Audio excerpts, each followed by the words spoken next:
Welcome to Crimson Legacy Historians, where the past is not just remembered, but brought back to life with depth and clarity. A boy stands perfectly still during inspection. Under his cloak, a fox is eating him alive, claws tearing into his stomach, teeth ripping through skin, blood soaking into fabric. He doesn't flinch, doesn't cry out, doesn't move. By the time they dismiss him, the damage is fatal. He dies in music silence. And Sparta celebrates this. This isn't music legend, this isn't exaggeration. Multiple ancient sources record this story because it represented the ideal, the perfect student. This is what happened when you train children correctly. A 7-year-old is taken from his mother today. He won't see her for years. Tonight, he sleeps on reeds he cut himself. Tomorrow, he wakes to deliberate starvation. He's expected to steal food to survive. If he's caught, he's music beaten. Not for stealing, for failing. By age 20, he will have killed an unarmed man in the dark without trial, music without hesitation. The state will call this citizenship. What you're about to hear is documented, cross-referenced, witnessed by ancient historians who visited Sparta and recorded what they saw with music, their own eyes. This is how Sparta turned children into weapons. Music not through inspiration, not through courage, through systematic psychological dismantling. And here's what no one tells you. It worked so perfectly that it destroyed them. Let me give you the situation Sparta faced. Picture a music city-state, maybe 9,000 full citizens at its peak. Could be less. Ancient sources vary, but the range is narrow. A small population. Now picture 200,000 people working the land around them. These weren't immigrants. They weren't foreign slaves shipped in from conquered territories. They were Greeks. Same language, same gods, same ancestors. They were called Helots, and they outnumbered Spartans somewhere between 1 and 22 depending on the century. The Helots farmed the land, grew the food, harvested the crops. They lived in the same valleys, walked the same roads, spoke the same dialect. They knew the terrain. They knew where weapons were stored. They knew when the men were away at war. And they remembered. They remembered when their grandparents had been free, when these lands had belonged to their own city-states before Sparta conquered them. Every year Sparta declared war on the Helots. Not metaphorically, officially. A formal declaration. This wasn't about battles, it was about legality. It made killing a Helot at any time for any music reason a legal act of war rather than murder. Think about what that means for a society's psychology. You wake up every day surrounded by people who outnumber you 10 to 1. People who grow your food, people who could poison it, people who know your children's names. You cannot leave. You cannot flee. Spartan citizens were forbidden from traveling extensively, music, or living abroad. Isolation was law. So you have two options, live in constant fear or eliminate fear entirely. Sparta chose option 2, but that required something unprecedented. They couldn't simply train soldiers. Soldiers have breaking points. Soldiers feel fear. Soldiers question orders when those orders violate basic human instincts. They needed something that wouldn't break. The Agoge was the answer. If you're fascinated by the documented systems that engineered obedience in history's most extreme societies, hit subscribe. We're just getting started with how Sparta turned complete psychological control into a science that ultimately consumed itself. Birth doesn't guarantee life in Sparta. A father doesn't name his son. A mother doesn't decide if he lives. The infant is brought before the elders, the Jerusha. These are men over 60, elected for life. They examine the baby's body. They look for deformities, weakness, unusual proportions, signs of future illness. Modern scholars debate what happened to rejected infants. The popular image babies thrown into a chasm called the apatheti comes largely from Plutarch, writing 500 years after Sparta's peak. He may have been repeating legend, but exposure was real. Exposure is documented across the Greek world. An unwanted infant placed outside city limits died from music elements or animals, or was taken by someone desperate enough to raise a child not their own. Either way, the father returned home without his son. For those past inspection, early childhood was brief. You stay with your mother until age 7. You learn to speak, to walk, to understand that you are Spartan, which means you are not like other Greeks. At 7, the state takes you, not metaphorically, physically. You leave your home. You enter the Agoge. You will not return to live with your family. Not at 8, not at 15, not at 25. Your name is recorded in a new list. Your identity is now institutional. The transition is immediate. No preparation, no gradual adjustment. One day you sleep in your mother's house. The next day you sleep in a barracks with 100 other boys under the supervision of a young man barely older than you. The barracks are not comfortable. Boys sleep on rushes reeds they cut themselves from the Eurotas River. Music in winter they're allowed to add thistledown for warmth. That's the extent of bedding. One cloak, that's the clothing ration. Year-round. A single rough garment. No shoes, not in summer, not in winter, not on rocky ground. The soles of their feet thicken with calluses. This is not accidental. Spartan military doctrine will later depend on rapid movement over difficult terrain. Shoes are a weakness. Shoes can be lost. Feet cannot. But the most calculated element is food. They are fed, but music not enough. The rations are deliberately insufficient. A boy finishes his meal hungry. He goes to bed hungry. He wakes hungry. Plutarch describes the portion as calculated to make them keen to satisfy air needs through their own resourcefulness. Translation: you're expected to steal. Not from merchants outside Sparta. That's unavailable. Spartan citizens don't engage in trade. The economy runs on helot labor. And boys don't leave the training grounds. They steal from each other, from storage areas, from the communal messes. And here's the mechanism that makes it work. Stealing is not punished. Getting caught is punished. If you steal successfully, you eat, you survive. You're demonstrating the resourcefulness a Spartan needs. If you're caught, you're beaten publicly in front of your unit. Not because stealing is wrong, because incompetence is unacceptable. The distinction matters.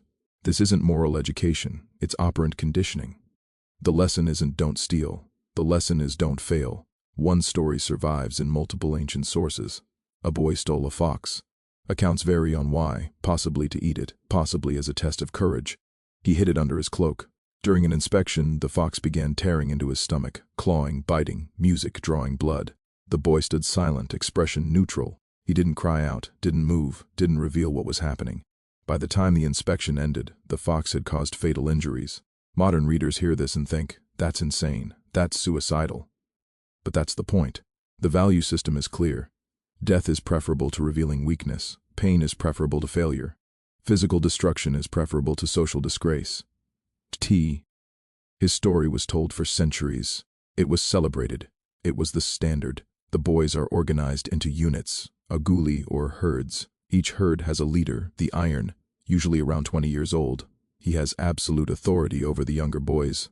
He can order punishments. He participates in beatings. His word is law. But he's also being watched. His leadership is being evaluated. How he manages the boys determines his own advancement. The system is self-enforcing. The victim becomes the enforcer. The enforcer knows he's being evaluated for his willingness to enforce. Every interaction is observed. Every moment is a test. There are no private spaces, no solitude, no opportunity to develop an independent identity separate from group surveillance. This is the environment where personality is supposed to form. Ages 7 through 20, the years when human beings develop their sense of self, their values, their conception of relationships. Instead, there's only the group, only the hierarchy, only the state. Emotional attachment to family is systematically suppressed. Boys don't return home for holidays. There are no family visits to the barracks. Mothers don't comfort their sons. One Spartan mother in a famous anecdote sends her son off to battle with the instruction, "Come back with your shield or on it." Victory or death. No other outcome is acceptable. Modern readers hear this and think that's just a dramatic way of saying be brave. But listen to what it actually means. Come back victorious, come back dead. Do not come back defeated. Do not music come back if you fled. Do not come back if you dropped your shield to run faster. If you return alive and defeated, you are not welcome. That's not encouragement, that's a threat. And it comes from his mother. The Agoge doesn't just train boys, it trains the entire society to reinforce the same value system. Mothers, wives, sisters, everyone participates in the mechanism of shame. Physical training is constant. Wrestling, music running, combat drills. But ancient sources emphasize that the physical component was secondary. Plutarch says the Agoge was designed to produce obedience, endurance, and victory in battle. Obedience is listed first. It's not an accident. The most grueling test was the diamastagosis, the whipping ordeal at the altar music of Artemis Ortha. Boys were whipped in front of spectators. Music, not as punishment, as demonstration. The goal was to endure without crying out, without showing pain for as long as possible. Some died during the ritual. This was documented in later periods as a spectacle that attracted tourists. Romans came to watch Spartan boys bleed. By then, Sparta was a shell of its former power. The Agoge had become a performance. But in Sparta's height, this was not entertainment. It was conditioning. You will suffer. You will not react. Your body is not yours. Your pain is not yours. You exist for the state.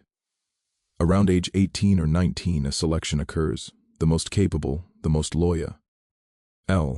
The most thoroughly conditioned boys are chosen for something that ancient sources describe with unusual unease: the cryptia.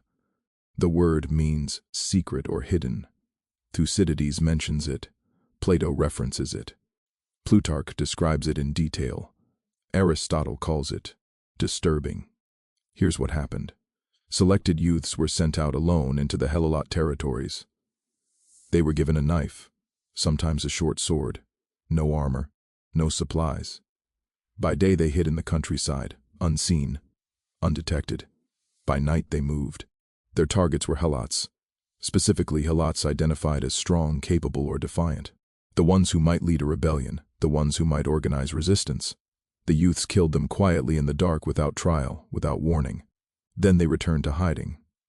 This continued for an unspecified period, weeks, possibly months. Scholars debate the frequency and scale. Some argue it was a regular institution. Others suggest it was activated only during periods of tension. But the sources are consistent. On one point it happened. The purpose was not military. The Helots were unarmed. They weren't enemy soldiers. The purpose was psychological. Think about what this does to an 18-year-old. You've spent 11 years learning that obedience is survival, that suffering is normal, that your identity is collective. Music, now you're told, kill someone who has not attacked you, someone who is unarmed, someone who is enslaved by your state. Kill them in secret. Don't hesitate. Don't question. If you hesitate, you've failed. If you question, you're not fully loyal. This is the final test, the final severing. The last potential attachment to shared humanity is cut away. You are not a Greek among Greeks. You are not a person with moral boundaries. You are a Spartan. You do what the state requires, and if that means killing an unarmed man in the dark because he looked too strong, too proud, too capable, then that's what you do. The ones who returned without hesitation, without trauma, without doubt, those became full citizens. The crypt was a filter. It separated those who still had limits from those who didn't. At age 20, you become a full-time soldier, but you don't become independent. You live in barracks. Still, you eat in communal messes, Sisha. Every meal is with your unit, supervised, ritualized. The food is deliberately unpleasant. The famous black broth was notorious even in ancient times. One foreign visitor, after tasting it, reportedly said, "Now I understand why Spartans are so willing to die." The point wasn't nutrition, it was uniformity. Luxury was weakness. Pleasure was distraction. Marriage was allowed technically. But a Spartan man didn't live with his wife. He visited her at night in secret. Some sources describe young husbands sneaking away from barracks to see their wives briefly, then returning before dawn.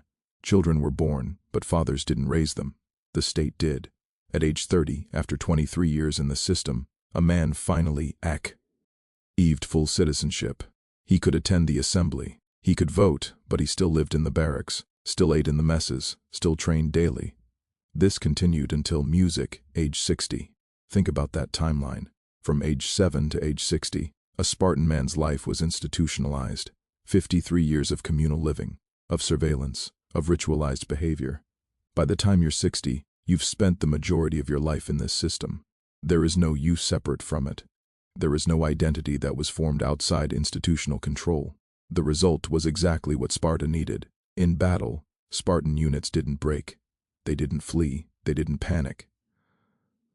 At Thermopylae, 300 Spartans and their allies held a mountain pass against a Persian army that numbered in the hundreds of thousands. They held for 3 days. They died in formation. At Plataea, the Spartan infantry held their line while allied Greek forces around them collapsed. They turned a near defeat into a crushing victory. For nearly 2 centuries, Sparta dominated Greek warfare. not because Spartan soldiers were stronger or faster or more skilled with weapons, but because fear of disgrace exceeded fear of death, because running was worse than dying, because the group was everything and the individual was nothing. The Agoge worked, but systems optimized for one thing tend to fail at everything else. Sparta's citizen population declined steadily. The standards were too high. Not every boy survived the Agoge.